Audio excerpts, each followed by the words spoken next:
Tim, are you there? Hello. Yeah, I'm here. Wow, you're loud. Wow, sorry. Hey, everybody. Hi, everybody. We're a little bit early. We're a little bit early, ladies and gentlemen, but welcome. Thank you for coming by. We really appreciate the support and the audience, and we're glad you're here. Yeah. So it's SMUG Cast number 38. Is it? 38. Oh. Yes. Last week was 37. Yeah, I said 38, didn't I?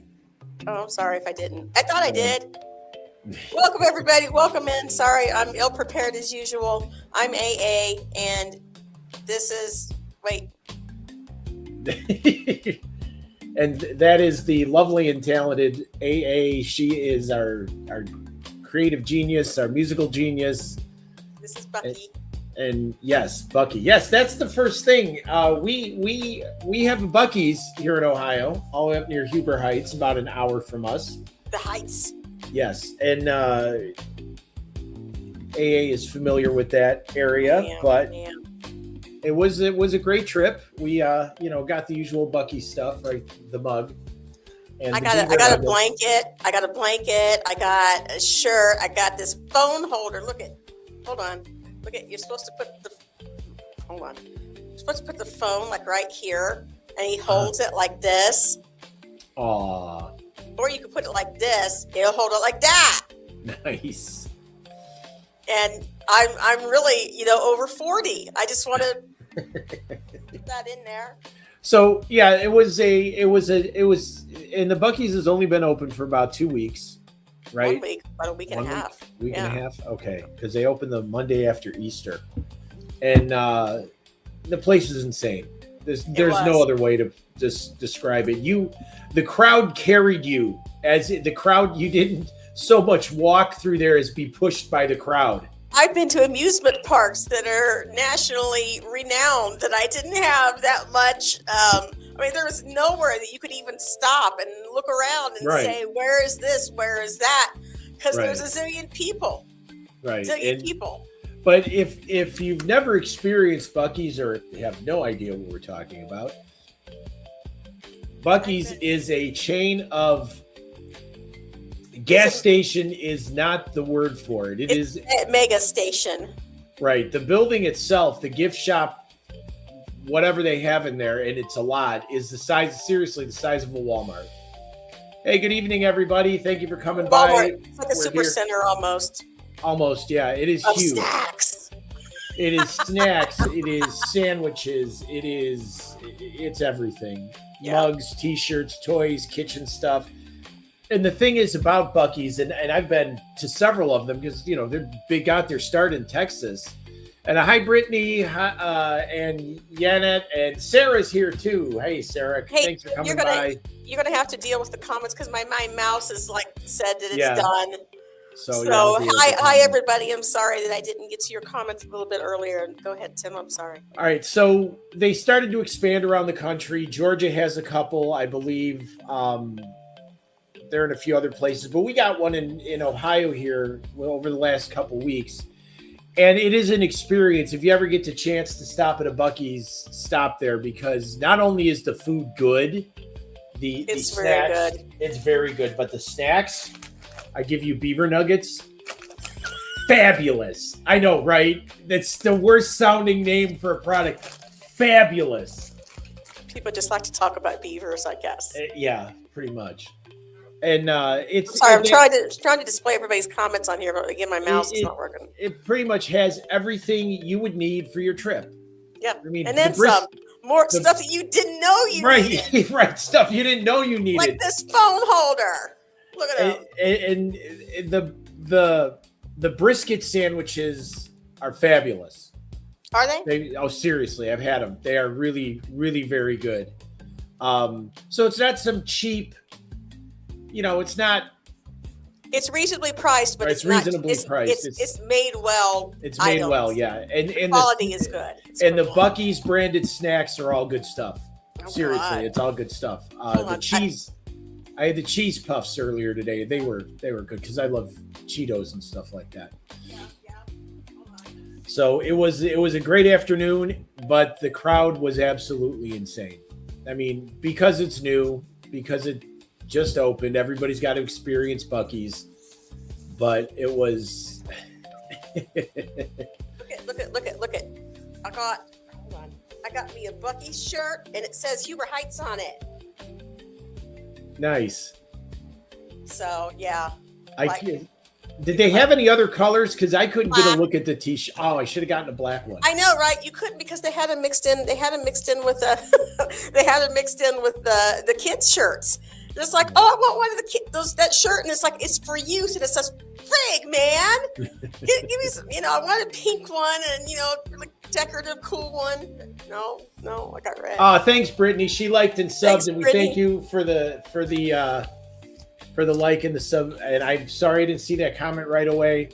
Thank you so much. And thank you so much for the comment, Brittany. We love it. Thank you so much. Beaver nuggets for you, Brittany. So yes, the beaver nuggets are great. They really are. It's like sickening. They're a lot, but they're corn puffs that they come in white cheddar, the original. There's sea salt caramel. There's the cinnamon ones I have back here. Good stuff. They have fudge. They have fudge too. By the way, I feel like such white trash right now, showing all the stuff I got at the truck stop. Look at look, got this, I got that, got these snack thingies. So, and anyway, the best part, Beaver Buddies. They're They're animal crackers. They're beaver buddies. Make of that what you will. Go ahead.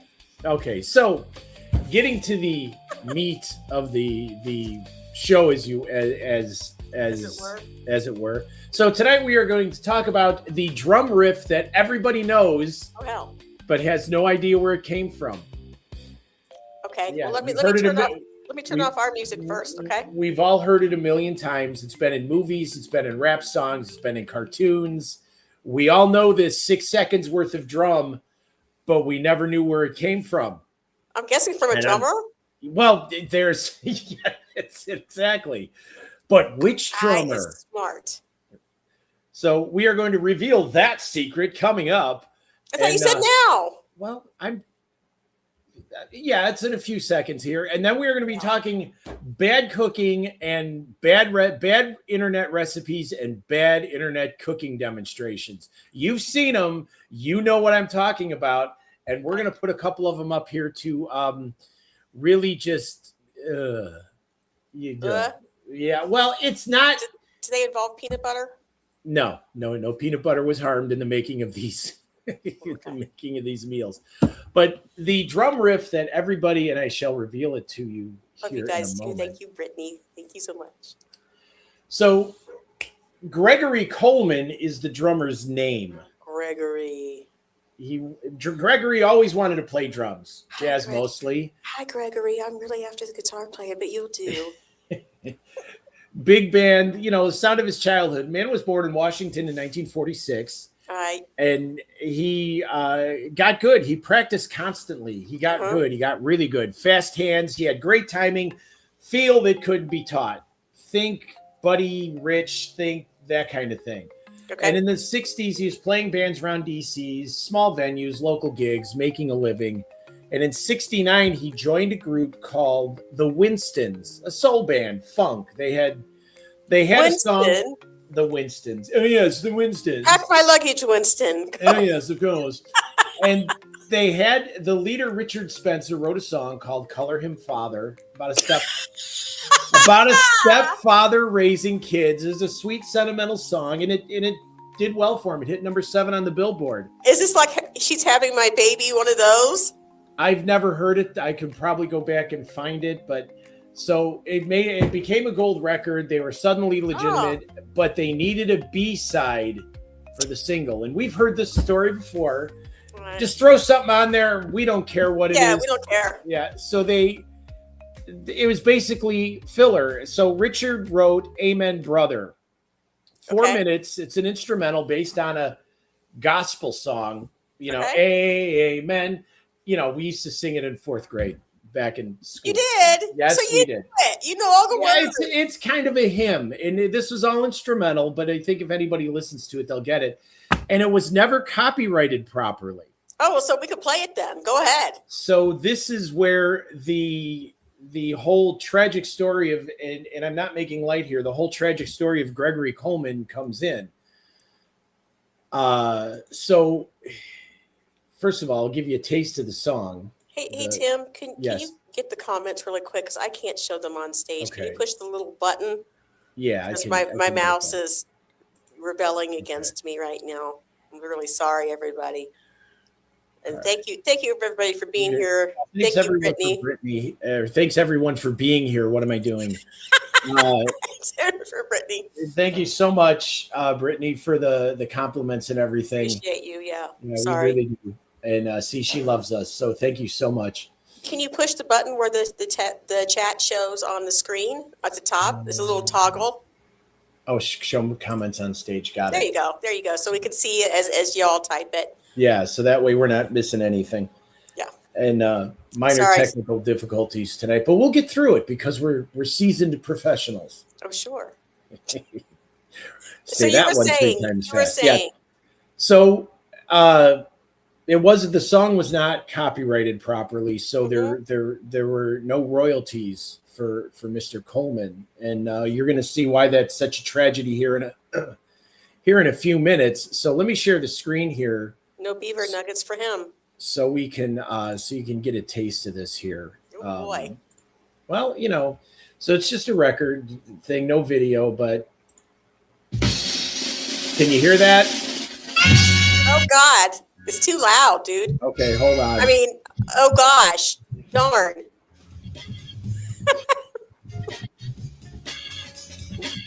Now it's back and forth. How's that? Yeah, it's good. Yeah, Brittany says it's good. Oh, it's like funk?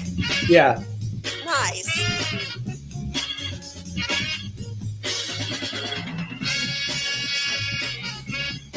Can we get some wild cherry going with that? Play that funky music, white boy.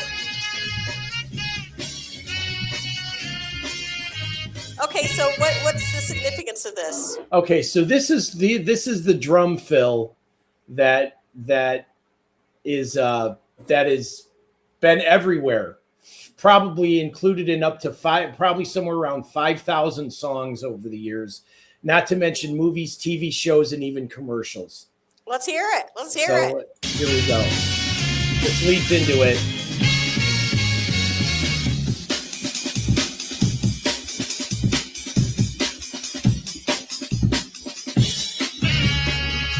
Was that it? Those 6 seconds. Tim. I'm serious. Bullshit. I'm calling it. Bullshit. No, because here. We can't copyright a frickin'. Sorry. No, the whole song was never copyrighted properly. So to continue the saga here, he added the drum fill because the song otherwise would have been too short. So he threw in the drum fill, and he played. It's just 6 seconds there of pure rhythm, and pretty. I can play that riff for the most part because it's not difficult technically. It's complex. I can get the basic part of it down, but there's some other stuff he does on the offbeats and just. I could have gone up there. I could have gone up there and went doom doom doom doom doom doom doom doom doom. So and they recorded the song in one take. Nobody thought about it anymore because hey, we're done. Let's get this record to the store and let's make some money. So all he got paid was a session musician rate, about $50, maybe $100, somewhere in there. Nobody remembers. No royalties, no rights, just the session fee. And it actually did well. The Winstons toured. They made a few bucks. And the band broke up in early 1970. Okay. Because they had a hard time getting gigs. They were 3 white guys, 3 black guys. I don't know. There's something to do with that. I'm not going to go into it. Yeah. But Gregory kept playing. He kept going on different bands, different gigs. And then by the late 70s, something began to happen. And Gregory had no idea about this. But by the late 70s, early hip-hop DJs began sampling records, taking breaks, looping them, making new beats. And we've all heard it. Well, someone found Amen Brother and that 6-second break, sampled it, looped it, used it in a song. Other DJs heard it, sampled it too, then more. And pretty soon it was making everywhere. And I know it was, if you ever watched the Powerpuff Girls. Yes. That is from, that riff is in the opening theme of the Powerpuff Girls. 10 minutes ago, man. I would have been all in. And NWA used it, Public Enemy, LL Cool J, every hip-hop producer had it in their sample library. And he had no idea. Gregory had no idea. He was playing drums in D.C., small clubs, wedding bands, and he was struggling. They never copyrighted Amen Brother properly, never registered it, just released it and forgot. Yeah. And then by the 90s, the Amen break was in commercials, TV shows, movies, video games. Futurama used it. Powerpuff Girls, as I just mentioned. Slumdog Millionaire, Zero Dark 30, hundreds of films. And when I heard of that being played on the, when I listened to the song earlier and heard that, and I heard the riff, I knew I had heard that many, many times before because without even knowing what it was, I was playing that because I've heard it so many times.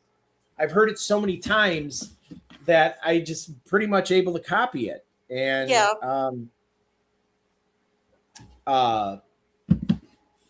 Anyhow, so by 2000, Gregory was barely working. He was getting older, getting tired. Let's look at Phil Collins and Neil Peart. Being a drummer all your life, you develop problems. Yeah, back problems and like shoulder problems. I'm told. Right, exactly. And in 2006, Gregory Coleman passed on. He was 60 years old, homeless, alone in Atlanta. Nobody knows exactly what happened. Could have been anything. Yeah. And he went to a unmarked grave in a potter's, or what they call a potter's field. No friends. The most sampled drummer in history, according to the story I have here, buried like he never existed. Of course. Wow. Yeah. So in 2015, a music journalist wrote an article, "The Most Important 6 Seconds in Music History," explained the Amen break, tracked down Gregory's story, and found out he died homeless. The article went viral. Producers were horrified because they'd all used it. They made money from it. Had no idea who did it, and that the fact that the drummer died broke. Yeah, it's a pretty sad story, but music is full of those. I'm going to die broke. I'm living broke. Hell, of course I'm going to die broke. And one of the most recognizable, but I've heard it so many times. I've heard it in songs that the one from Dawson's Creek, "I Don't Want to Wait."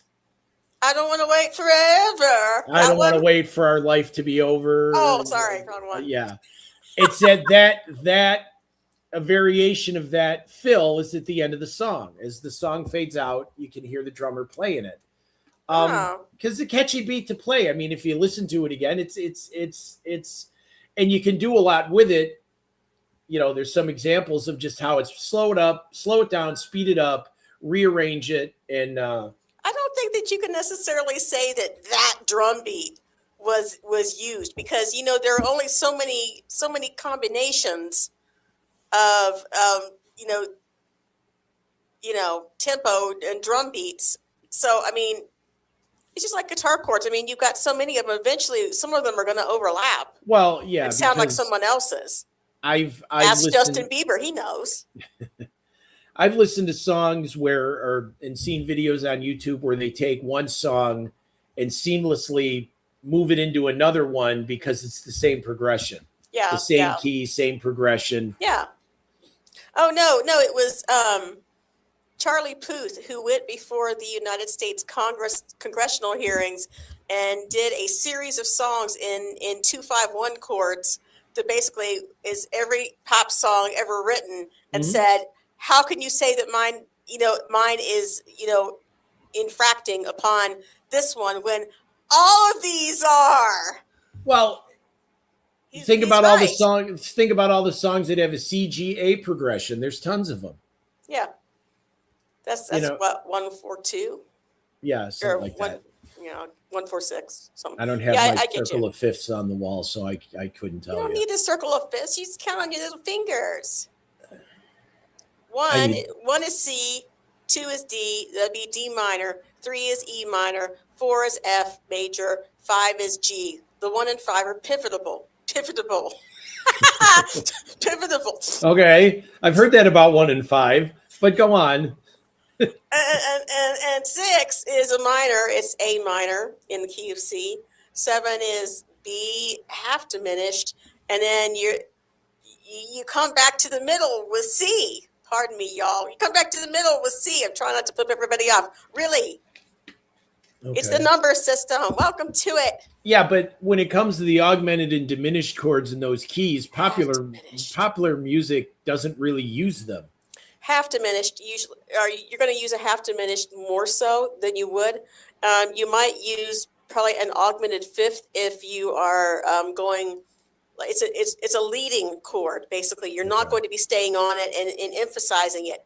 Now, in today's world, I guess, it occurs to me that the kids love dissonance. So you may be using it a lot under those circumstances, but mostly for old farts like us, you won't. You'll hear it as a passing chord. like especially, I mean, you'll hear it all the time in the big band jazz standards. When they go back to the tonic, like the chord, like right before that or two beats before that is usually an augmented fifth. So you'll hear it a lot. Yeah, I drank an augmented fifth last night. It's pretty good. Welcome. You're welcome. This has been AA Professor signing off. That's and everybody that was to you. That was thank you AA for the music theory lesson. Seriously, I've forgotten most of what I've learned. Me too. So I don't use it. Well, I use some of it. Obviously, I mean, you use it in everything you do. It's just you don't concentrate on it and realize that you're using it. So long as you know your chords and you know your scales and you know your keys, you're good. You know. Well, for the most part, yeah, you can make that work unless you were like you had perfect pitch and you like if you would like motate down to the corner and you meet a bunch of little weird guys down there with guitars and instruments and stuff, and they were playing the song, and you're like, if you had perfect pitch, you're like, oh, I know that song. What chord is that? Is that A? Is that B? I know it. I can hear it right here. So you can hear what people are playing. People who have perfect pitch is a blessing. It's also a curse. Because if you hear somebody, you go to a concert, you can tell when nobody's tuned. Right. I go back and forth as to which thing would be worse, having it or not. I sit there and watch you tune your guitar while you're playing and you're making little adjustments. I'm like, how does she tell? How can I can't. I need my tuner to tell me when my guitars are totally out of whack. When I'm really tired, I can't hear pitch. Oh, okay. I've discovered that over the years. And so when, like I did a guitar thing the other night, and of course, when I'm doing alternate tuning anyway, the tuning is not, it's going to be a bit off on the second string, no matter what I do. So I don't want people thinking that I don't know how to tune my guitar. It's not that necessarily. But it's just one of those things that happens when you start messing with alternate tuning. It's just something that happens. But yeah, the humidity has been kind of beating the heck out of this Gretsch back here because it goes so far out of tune. It's not even funny. Well, what kind of humidity you got in there? If you don't mind me asking. Numbers. Right now it's 23. Ooh, you need it to be like at least 25 or 26. But you don't want to be. You don't want too much more though, because it's going to make your strings rust out. So you got to watch it. All right. And speaking of drums, we were at Guitar Center. Yeah, we did. Shopping trip after Bucky's. I needed strings. Elbow room in there. She had strings and so there was a dude, and every music store has at least one somebody who comes in and picks up an instrument, guitar, bass, drums, it doesn't matter, and just starts playing their heart out. Yeah. It doesn't matter if they're good, they're there for the ego massage. So this dude is playing the drums, and he is just beating the hell out of the drum set. You're breaking up. Oh, am I? We're breaking up. You're breaking up. Oh, is this any better? It is. Okay. Yeah, it's not like you farted and then you came back. Ooh. I don't think I did. I know, but I'm just kidding. Anyway, so this guy is literally beating the hell out of this electronic drum kit. Now, he seemed to be doing okay. He had some rhythm. I mean, I'm no Phil Collins over here. Really, I'm not. As much as I like to be, I'm not. But he kept playing the same triplets over and over and over and kept just banging on the cymbals and rolling on the toms. And it's like, dude, come on. Play something. You're not on stage doing a drum solo for Maybe that's crowd. Maybe he was a guitar player. It's possible. And so we're in the store, 20 minutes, half an hour? Too long, yes. And this guy was going the entire time. And I thought I would sit down at one of the kits and just try one out because I haven't touched my drums in a long time and it's bugging me. But anyhow, so as soon as I sat down and started playing, this guy starts playing harder and louder. And I'm like, well, excuse me, Mr. Ego. Excuse me. So I just gave up and walked away and went and looked at guitars and realized and saw many things that I could not afford. But Yeah, we were in there for a while, and I actually did a Google review on this particular Guitar Center because it was the saddest one that I've ever been to, and I've been to some. It was just sad. I had gone to it about a month.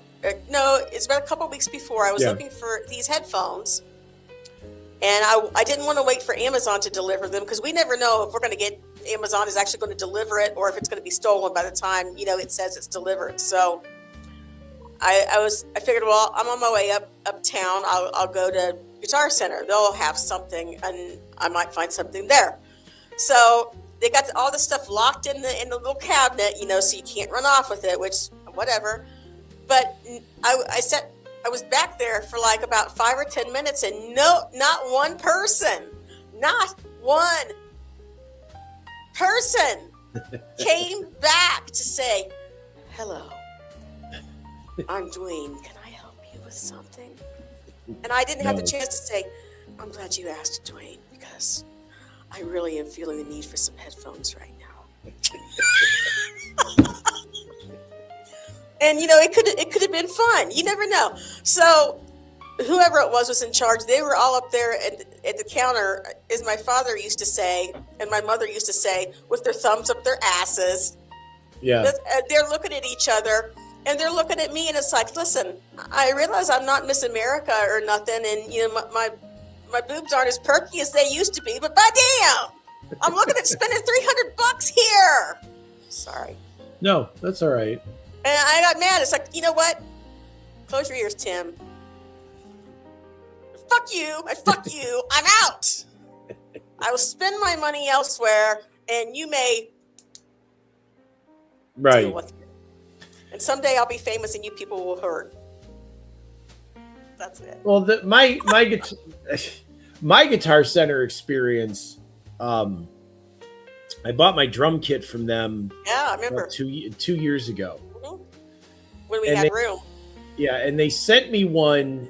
Oh, it was horrible. Oh, it's like it was tossed around the back of the truck.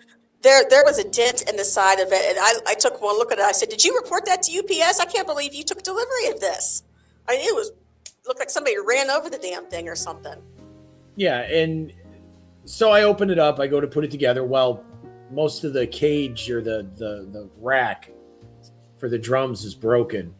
Wow. So I wound up getting a hold of Guitar Center on the phone, and they're like, well, we might be able to have one available in about 3 months. No. And I'm like, I'm sorry, 3? How many? Did you say 3 months? Well, and he gave me some spiel about how they buy the instruments and when they buy them and the time of the year and all this other. Mr. Mesker, it's like this. Well, we crowdsource it from the fine folks down in Africa, and they're going to send it back our way, and it's going to take so long on the boat, man. So long on the boat.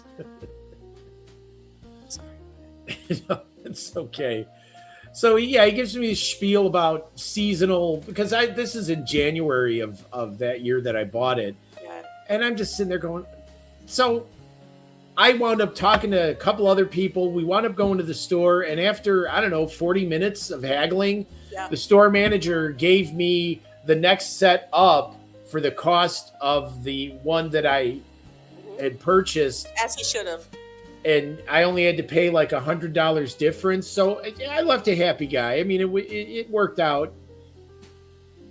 But the Guitar Center that I went to in Texas, where I bought the guitars here from, the technician was a jackass. I hate that.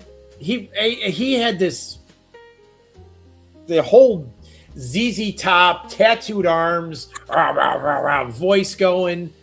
And I asked him a question, and he treated me like I was 5. I hate that. And I'm sorry, Mr. Virtuoso. Did I offend? I'm one of my favorite things ever to do, and I can't do it anymore, was when I was younger. I would go to Guitar Center or some guitar store, and the little guy would think that, oh, here's this cute little girl. Oh, she probably plays a couple of chords, and then he's like, here, babe, you want to take this one down here? It's pink. It's got flowers on it. I said, dude, I said, you disappoint me. Give me that fucking one up there. That's what I want. Yeah, give really. Give me that Les Paul. Bring that thing on down, you know? And I would sit there. I could play this one piece I used to play, Venezuela Waltz. It was 1 million notes a minute, 1 million miles an hour. And, dude just walks away. Yeah. It's like, shoot. It was like the hand economy guy from a few weeks ago. Yeah. Well, either that or you're pretty good for a girl. I always got the for a girl thing. Yeah. So. I digress. Anyhow, we have this lovely, if you haven't heard of it, we have this great thing called the internet. I don't know if you know. Not in Nebraska, you don't. Well, but yeah, and the internet has been good for a lot of things. Yeah. Has been no good for a lot of other things. Yeah. One of the things the internet has been a great source of, other than, the internet is a great scientific achievement in one way. Engineers and scientists figured out a way to make bullshit go the speed of light around the world. And that in itself is an accomplishment. So, but one of the things that the internet has been used for, and probably since the days of bulletin board services, really is recipes. Who doesn't like to cook? I like to cook. AA likes to cook. We both do a pretty good job in the kitchen. We're no slouches. We're not gourmands, but we do okay. Gourmand. Gourmand, whatever. But then you get some of the stuff that I'm about to show you, because it really, I remember one of the years ago going through some recipe sites, and I came across this recipe that had to be put there on purpose to troll people. It was for a chicken stew, but you added cream of chicken soup, 6 bouillon cubes. And if you know about bouillon, you know it's salty as hell. Followed by a tablespoon of black pepper. What? Also including another tablespoon of kosher salt and and 2 teaspoons of cayenne pepper. What? Yeah. And I'm sitting there reading this recipe. It's like, nah, I ain't making this. Yeah, I did. No way. This is because, well, on the scale of hot to not, cayenne pepper is not horrible. It's really not that bad. But 2 teaspoons or 2, maybe it said 2 tablespoons. I was a hell of a lot of it was salt, it was pepper, and of course a pound of chicken breast, which is nowhere near enough chicken. Yeah, it's not enough. And I'm reading this thing. It's like either somebody doesn't know how the hell to cook, or they like salt, or they put this out there to see if people would actually make it. So I'm reading the comments and everybody's raving about the recipe. Oh, you got to try this with your family. This is so awesome. And they're reading it. And I'm like, are you kidding me? This is going to kill somebody. Yeah. But then we got to, Food Network brought us, and, of course we could go back to Julia Child and the Frugal Gourmet. No. I got it. You know my thing about Guy Fieri. Yes, Guy Fieri, yes. Yes. Tell them about my thing about Guy Fieri. I look for his food everywhere now. I've read he used to do the frozen meals. Yes. You can find them like at Walmart or whatever. Yeah. And he had a really good mac and cheese and like pulled pork. Mm-hmm. But the thing, his frozen meals are very good. But until you turn it over on the back and start reading the label, and you realize that Guy Fieri is trying to kill off all his customers because like the sodium thing is like 74%. Mm-hmm. So I haven't seen Guy Fieri stuff in the frozen place, Yeah, the Guy Fieri. What happened? The Guy Fieri, the Gordon Ramsay, all that stuff has disappeared from the frozen food section. Now all I see Guy Fieri is his little squeezy sauces. You can see in the condiment section he's got squeezy sauces. That's it. So we're gonna, and this is the kind of cooking videos I'm talking about, and this is really embrace yourself, ladies and gentlemen. I don't know who thought this was a good idea. Oh, I thought you said embrace yourself. But do I need to turn off the music? Yeah, you're going to need to turn off the music. That is. I need to get anyhow. So I need to hold on. Remove the record thing. Your 6 seconds of drum nostalgia. Yeah, so let's remove that. Meanwhile, I just want to say thank you to you guys and appreciate you being here. We enjoy spending some time with Jim, kicking back on Tuesday, 7:30 EST. Yep. Though that will be changing coming up because I think Tim's schedule is going to be changing. So yes, it will be changing. So we're going to move to Wednesdays, same time. And I'm just going to hate everybody at my work and in my job. So I'm going to be all kinds of fun to deal with. Oh yeah, I can't wait for that. I know, right? So this is. Now brace yourselves, everybody. I'm bracing myself. The experience the newest taste of pasta made in the sink. The fuck? Now I don't know who thought this was a good idea, and I'm gonna mute the because it's just kind of obnoxious. But who does this? Who does this? Look at the no. Just stop it. I can't. That is the nastiest fucking thing. Just stop. Stop, I say, stop. Yeah. I need to find somebody and smack somebody upside the head, especially because look at the sink next to it. All the dirt in there. Ah! God. Oh my God. Oh, it's like listen, I get on you. I get on you for leaving stuff in the sink or around the sink. I would fucking walk out. I'm sorry, y'all, about my language. I would fucking walk out right there. I might be. If I was invited to somebody's house for dinner, no thanks. Keep going. And we're having sink spaghetti. No, we're not. No, we're not. I'm having McDonald's. I'm out. I'm ordering out. I'm door dashing it, baby. I'm out. I'm going to the Chinese joint down the street. That's where I'm going. Yeah. Okay. Hold on. Here's a good point. You know, we watch a lot of these videos on YouTube about like people over in China and Japan having, you know, their food. None of them wash spaghetti or noodles in the sink. They don't dump it in the sink to make it. Right. So, and I won't show you the rest of the video. And a lot of their situations aren't exactly how shall I say, you wouldn't want to call the health inspector out on some of them. Well, but the thing is about Japan is they have very, very strict cleanliness standards for restaurants. I'm not talking about the Japan ones. Oh. Japan's good. It's the lovely folks from China land that sometimes make me say, nope, gotta go. Yeah. So, but as this video went on, she adds cheese and other stuff to this. God, I don't know. And that's the thing.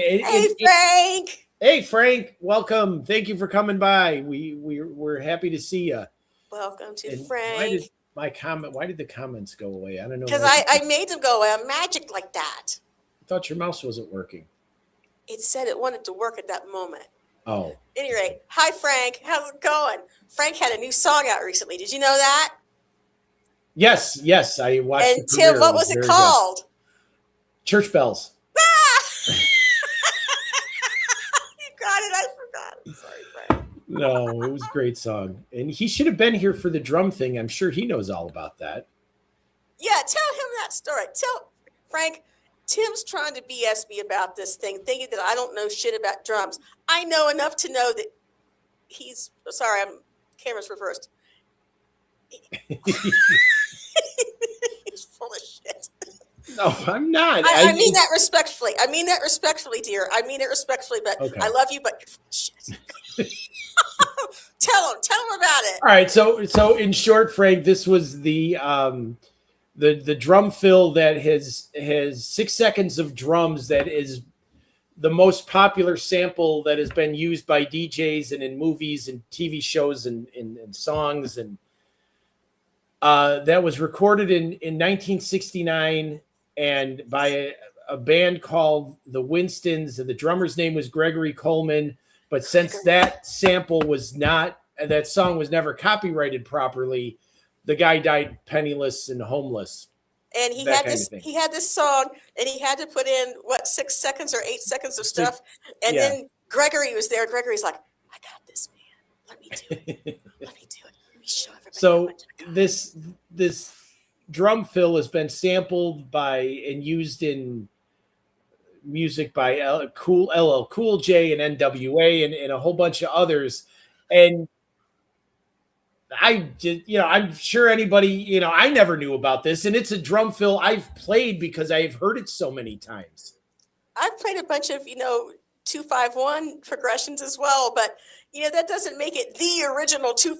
But this was you can't say okay, that. but all right, fine. I'll just drop it then. We'll play it for him. Okay, let me go. You brought it up. Actually, I told you to bring it up, but you brought it up. All right, folks, we're going to do this one more time real quick. So now y'all listen to this and see if it doesn't sound like every other drum beat you ever heard practically. It's one out of maybe 5. The 5 major drum beats that you've heard in your lifetime. All right, so this is the 6 seconds that I'm talking about. Here it comes.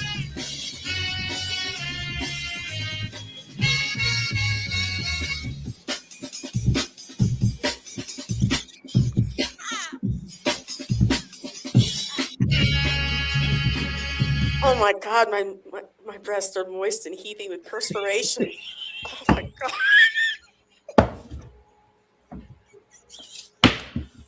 I hope there weren't children listening to that.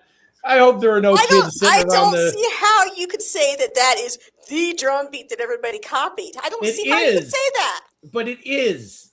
How do you know that? The internet said so. Oh, fuck. You're going to trust something made by Al Gore? Seriously? Yeah, I should know better. Yeah, you should. Well, see, anyhow. Frank, so I'm not wrong. I'm not wrong. I know stuff sometimes. Not often, but it happens. We write it down when it does happen. So. Yeah. So we have a running record of when she... Anyhow, so back to the cooking thing. Did they put peanut butter in there? No, they did not put peanut butter in there. So I don't know why, and it seems to be a trend over the last few years where people just do these outlandish things with food. Yeah. And it's like, have you no respect for your ingredients or anything like that? Okay, and I couldn't find it. I was looking all over for it. Using an air fryer for throwing a meal together. Air fryers have their place. I told Frank you even said it's quite popular. See there? Frank said it's quite popular. Shh. Don't say that to him. He'll get a big ego, and then I'll have to deal with him. I mean, hi, Tim.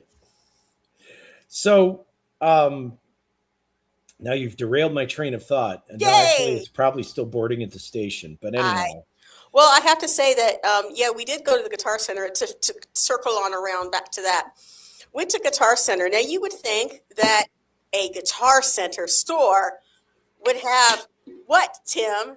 What would you think a Guitar Center store would have if they had nothing fucking else? Frozen food. No, guitar strings. Guitar strings. Tim, the drummer man, got it. Yay. He is right. And I walked up, I said, guy's like, yeah, what do you want? I'm sorry? Well, I really like some guitar strings. Can you tell me where those are? Yeah, behind. You go around the corner. They're behind that partition right there. And then they're around. It's like, fuck me, man. I'll just find it myself. So, he's mumbling about shit. And I'm walking and rotating around the corners and around weirdo people, all kinds of shit. So I finally get to the thing. It's a little pegboard. And I use elixirs for my acoustic guitar. Yeah.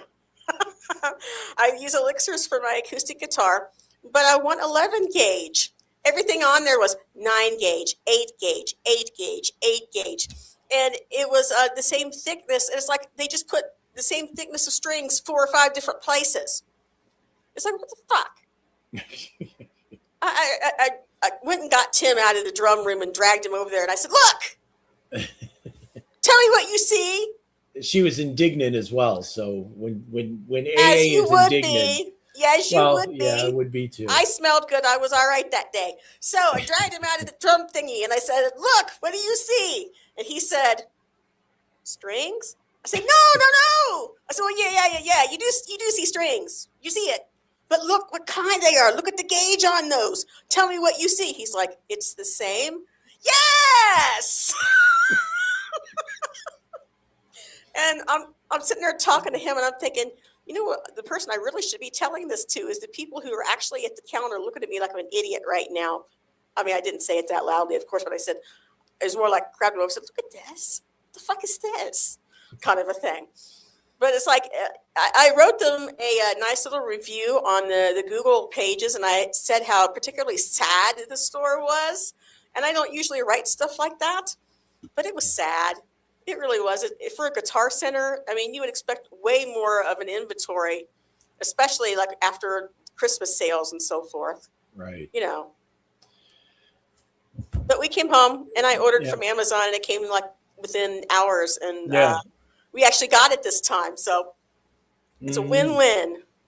So back to and I don't know what started this trend with these just silly dumbass ways of doing recipes. Yeah. Like it's all this whole, life hack nonsense that you see a lot of on the internet. Nothing's a trick anymore. It's a hack. No, it's a hack. And some of it makes no sense, and some of it is straight up dangerous. Yeah.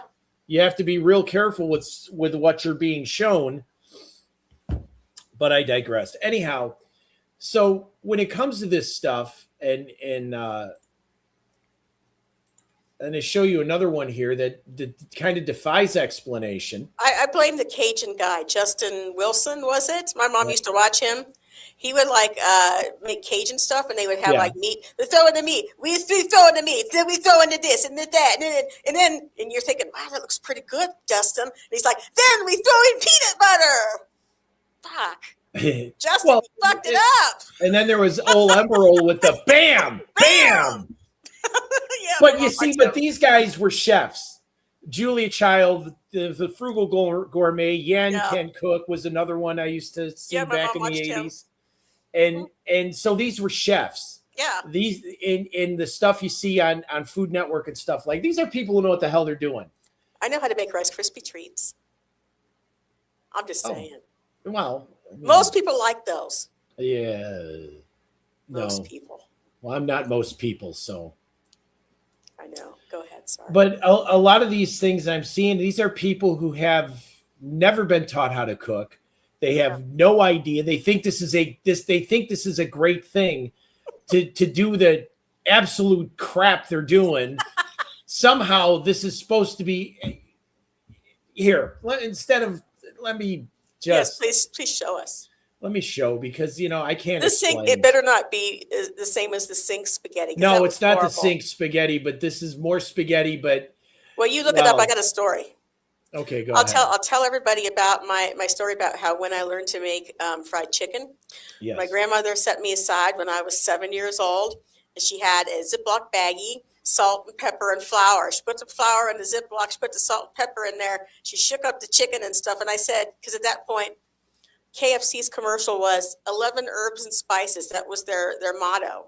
Right. And I said, Grandma, what about the 11 herbs and spices? And she said, horse shit. It's salt and pepper. Deal with it. The end. Okay. Ta-da. So, and this is just something that I don't get it. Is it spam? Chop up some onion. Please explain. Take some spaghetti noodles and wrap some beef around it. What? Mix this into a hot skillet. So the spaghetti is going to absorb the grease? I don't. Not that much, it won't. No, it's not. You're going to have sticky spaghetti. Exactly. You're going to have sticky spaghetti that's going to taste like grease. It'll stick to you the way that a boyfriend does that you don't want him to. And then they'll go away and you can't pry them off you. Go ahead. At least they have the knowledge to kind of cook the ground beef properly, but I don't. And then, of course, let's sprinkle in some garlic, because garlic burns fast. And so you're going to wind up with charred little bits and that are going to stink. I bet her husband's happy. I don't know. She's still youthful. I don't know. Well, this is what I mean. There's no respect for the ingredients. no respect for the process. This is, oh, look what I can do. This is such a neat hack. Oh my gosh, you're going to love this. And just drink the wine, honey. Don't waste it in there. I was going to say, is that what you were drinking before you started this? Yeah, exactly. I kind of wondered that myself. Dude, I made Hamburger Helper the other night, and it was, in my opinion, it was great for Hamburger Helper. It was what it was. Every now and again, you just got to like take a deep dive and do Hamburger Helper. Every now and again, like once every 2 years. You know, I thought it was great. I think you put it in the fridge and it probably will die in there, but well, you know, it's okay. Pretty good. It's pretty okay. Good. I ate a lot meal. When I was raising the kids, we ate a lot of Hamburger Helper. It was kind of a pantry staple. Your mishap with the chicken? Oh, Sarah. What Sarah. Mishap with the chicken? Hold on. My daughter's calling me out. Oh, what was mishap was that? Sarah, you're gonna have to remind me because you know I'm old. I got a mishap with you and chicken. What? There was this one time way back in, I think it was about 10, 15 years ago, something like that. And I came out and visited you in Chicago. Yes. And Matt and Andrew were there, and I think the other one. What's the other kid? Jacob and Emily. Jacob made a rare guest appearance. He was running through the house and throwing shit up in the air. And at any rate, well, we were supposed to have dinner. And Tim's like, we're supposed to have dinner. And I said, okay, what are you going to fix? And he's like, I don't have anything. And it's like, what? So I said, you do so. I said, open the freezer. We found some putrid looking chicken. I don't know how old it was. And it was in some, I don't know, however you wrapped it. It was putrid looking, though. It was a leg and like a thigh combination or something like that. Yeah. I cooked that damn thing up, threw some cheese on it. It's like, here, eat it. You're welcome. Oh, yeah. You made yourself, you gave yourself food poisoning because you didn't smell the chicken. Or if you smelled it, you ignored it. That's why I have you smell the food before I fix it because I can't smell. You know, when... And I didn't make myself sick. It was his daughter. I just want to make that clear. Whenever she's gonna, we thaw meat in the refrigerator, and whenever she's gonna cook, she goes, "Smell it, smell it." I do. Hey, can you smell this? Yeah. Well, you know, I've always said, you know, if it smells like chicken, it's good. If it smells like poop, it's not good. And if the ground beef is gray, throw it out. Oh yeah, if it smells like perfume, throw it out. Yeah, I knew that. I actually did when I was living in Nebraska City. There's a butcher that in the store that I used to go to, and I got like some boneless thighs, you know, and something like that. And it was only in my refrigerator for like a couple of days, but it was the water, the chicken dripping. It was a bit kind of funky looking, and I didn't smell anything. And it's like, okay. That's when I decided and figured out that, guess what? Apparently because of COVID, I can't smell shit anymore because I spent the next 2 days puking, and it was nasty. Yeah. Food poisoning is not fun. I've had it. And it was not. I never went back there. I live by the motto now, when in doubt, throw it out because it's not worth risking it. So we're going to do another one here. And this one kind of caught my eye initially because, hey, this might not be too bad. Yeah. And then I discovered. Is there pasta involved? No. It's really hard to mess up pasta, you know. And so it's not. Well, you know, when you find somebody who messes up pasta, that it's just a shit show. You can't go any further. Yeah, that's true. I mean, same thing with Chinese restaurants and fried rice. If you find one that just doesn't, if the fried rice isn't good, just leave. Just leave, say thank you, and be on your merry way and find a better one.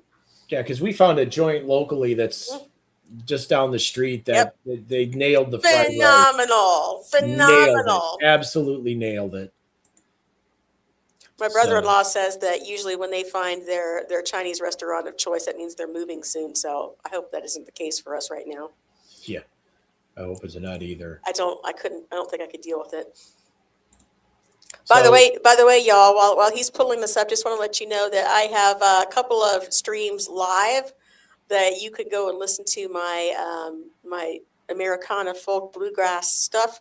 And I also have one of relaxing piano music that runs 24/7. So please drop by, give me a nice comment if you would, and we appreciate it. Thank you. Yes. All right, so there's this one, and this one didn't look too bad in the beginning because there's butter. I mean, but butter, butter is the more butter the better, and of course onions, because if you're going to saute anything, you saute it in butter. Well, yeah, I get that. Gordon no Ramsay argument. Will beat you with a spoon if you try to saute something in oil. The hell is that? Garlic. All right. Is that why you got that squeezy stuff that you got? It's in the refrigerator now? Ginger. It's ginger, though. Well, good for you. So, and you stir it up. It's onions, it's garlic, it's sauteing. It's very aromatic. This kitchen's going to smell really good. Mm-hmm. I should audition for Food Network. Anyhow, and of course, you get them till they're translucent, get them broken down a little bit.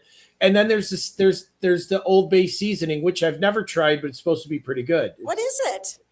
It's for fish, but you can really use it for anything. Apparently, they're going all in. Yeah, I mean, but watch this next one, because the video was titled, I Learned This in the South. It's like, yeah, okay. and you had nothing to eat then, and you just threw it all in. The slap your mama Cajun seasoning. Now watch what the cook does here. Watch this. No, we're not putting in a tablespoon. No. Just open the lid, man. Oh no, we are setting this on fire.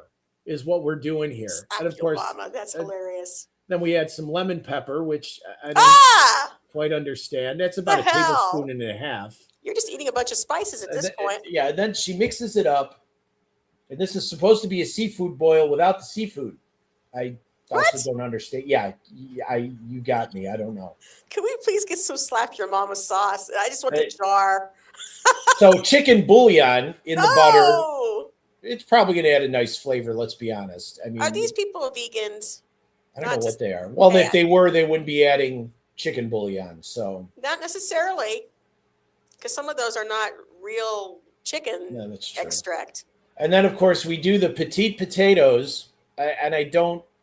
Is she putting tots in there? Oh no, the little taters. Well, I don't understand why this is being done this way. Yeah, I mean, what a waste of taters. It's like, well, do this, and then we'll do this, and then look at what happens. And you know what happens after that? We want meat, and we're going to go out and go get it. So she puts in some andouille sausage, which Cajuns would do in a seafood boil because it's a Louisiana thing as well as other places. That ain't no Louisiana sausage. So we're not looking too bad here. Sausage, potatoes. The potatoes I don't understand. But they're probably not bad if they soak up some of that. No, it's a depression meal. It's a depression meal because Karen with all the Cajun seasoning that went in there. No. See, because when you're spicing something, unless you're like a masochist, I don't understand people who make something so hot you can barely. This is the part that grossed me out. Why would you do that? I don't know. But this is like, this is a neat tip. I learned this in the South. Bullshit, honey. You made that up. You're like, what do we got in the refrigerator today? Oh, here's these eggs. Nobody's going to eat them. Throw them in there. Yeah. And then, you cook it down. I'm surprised there's cheese in there or something else. No, you know what? She fucked up with the taters, okay? Take those taters, put them on a and the baby corn cobs. That was the other part that threw me. Fuck. Who's gonna eat that? Who? Not me. I know who's gonna eat that. You know who's gonna eat that? The dog. The dog's gonna eat that. The dog will turn his nose up at it. You take those taters, you put them on the freaking tin foil, and you throw some cheese and stuff over them, and put them in the little toaster thingy. You get it out 10 minutes later. Not this. No. Oh look, they've got one of those ball squeezer things like a Lexington.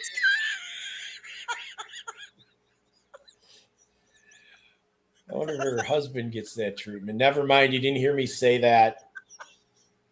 See, but they're juicing an entire lemon into there. After all of those spices and between the eggs in there, the eggs are going to make it so the sulfuric acid is going to be beyond. Yeah, and it's going to you can imagine. That's what I mean. It's going to stink, and then the lemon juice with the spices, you're going to eat that, and you're going to go. There are going to be visible fart clouds with that. Visible gastrointestinal problems with that. This person needs to be found and taken off YouTube. I'm sorry. They're on my food hit list. My food hit list on Twitter. And there's another one that we don't have time to show it, but they got a big flat top grill out in the backyard. You know, you see. Oh yeah, we do have time to show it. Go ahead. I couldn't find it. I couldn't find it, so I don't have time to go looking for it again. I had it, then I lost it. You know, and it's a big flat top grill. I mean, like this, okay? And they throw down some biscuit dough.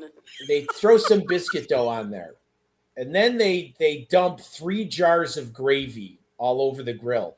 Then they pour like 4 bags of frozen vegetables, open some cans of chicken breast. They don't even use real chicken breast. They throw some cans of like Sweet Sue or whatever that stuff is. No. And they throw it all on the grill, and then they take more biscuit dough and cover it. These are men, right? No, this is a woman. She takes like Monterey Jack and cheddar, and it's just with the bag, like 2 pounds of not the Monterey Jack. Then she throws biscuit dough over the top of it, closes the lid, and 20 minutes later, you come back to this god-awful looking slop. You know, honey, this isn't. If you were auditioning to be the next Dinner Impossible, you failed. But you know what, though? I bet you she was beautiful and she was a model, and her husband's like, "That's okay, baby. You just come in here in the bedroom." Well, you know, she would make sure to lean into, and you know what I'm talking about. She'd make sure to lean into the camera, into the camera, so they're like hanging out. It's like, I'm not watching the cooking; I'm watching that. You know, when I bend over this grill, my tits get hot. So yeah, it has been absolutely lost on me where this trend came from, because it's gross. As AA loses it over there in the NR cave. Well, that's what happened. You know it. You know that's what happened. Well, yeah, of course it is. Of course it did, because there's a lot of videos out there by this bunch, and I'm not going to name them because I don't, you know. There's a bunch of them out there where the absolute disrespect for the process, for the food, for the ingredients. There is no process to that. Well, it's just like, let's just throw crap together and we'll put it on.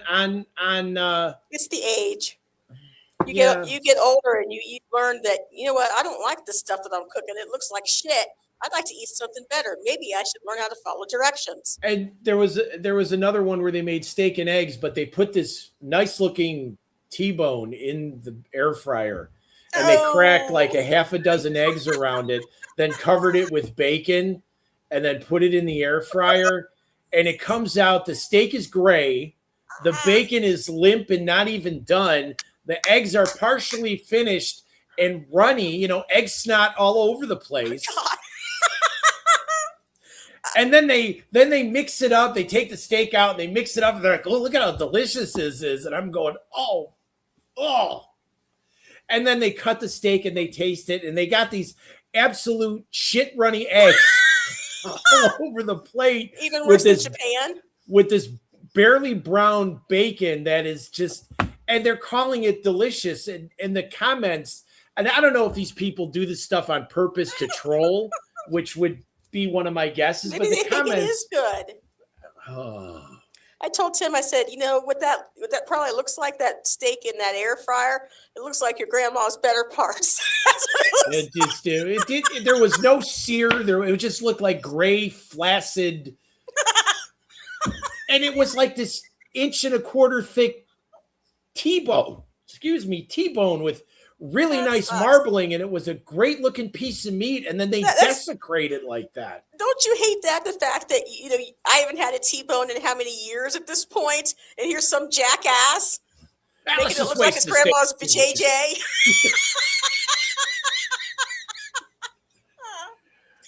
Oh my gosh. But look, AA, we've gone over time. Oh hell. We're having so much fun trashing and you know, and I'm not a gourmet trained chef in any way, shape, or form. I learned from Food Network and my mom. But I learned how to do Listen, it. listen. I learned because that one time I got married before this. Yes. Literally, my husband then would have eaten dirt and been happy if I'd fried the fucker. So I threw the dirt in the pan. I mean, I threw the noodles. I got some of those Lipton noodle things, the sauce packet, Yeah. And I cooked it all up, and he's like you could see, nah. It's like, you cooked.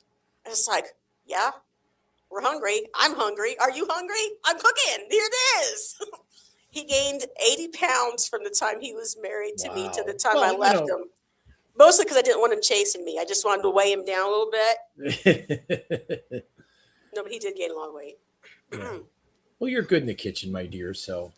I am good in the kitchen. I'm good in a lot of places. People don't understand me. People don't get my genius. But you will. I do. Someday I married you. I love your genius. That's why I married you. Oh. Okay, cool. Well, and other things too, but we can't talk about those. Yeah, there might be kids. Oh, kids. Children watching. Yeah. Anyhow. Well, we're past time, dear. Yes, we are. So we should say goodbye to all of our good friends who came by to see us. Thank you so much. We love you. Come by and see us anytime. Stop by Tim's drawing room. Stop by my page. Here's some crap. Stop by Tim's page. See some crap. Yeah.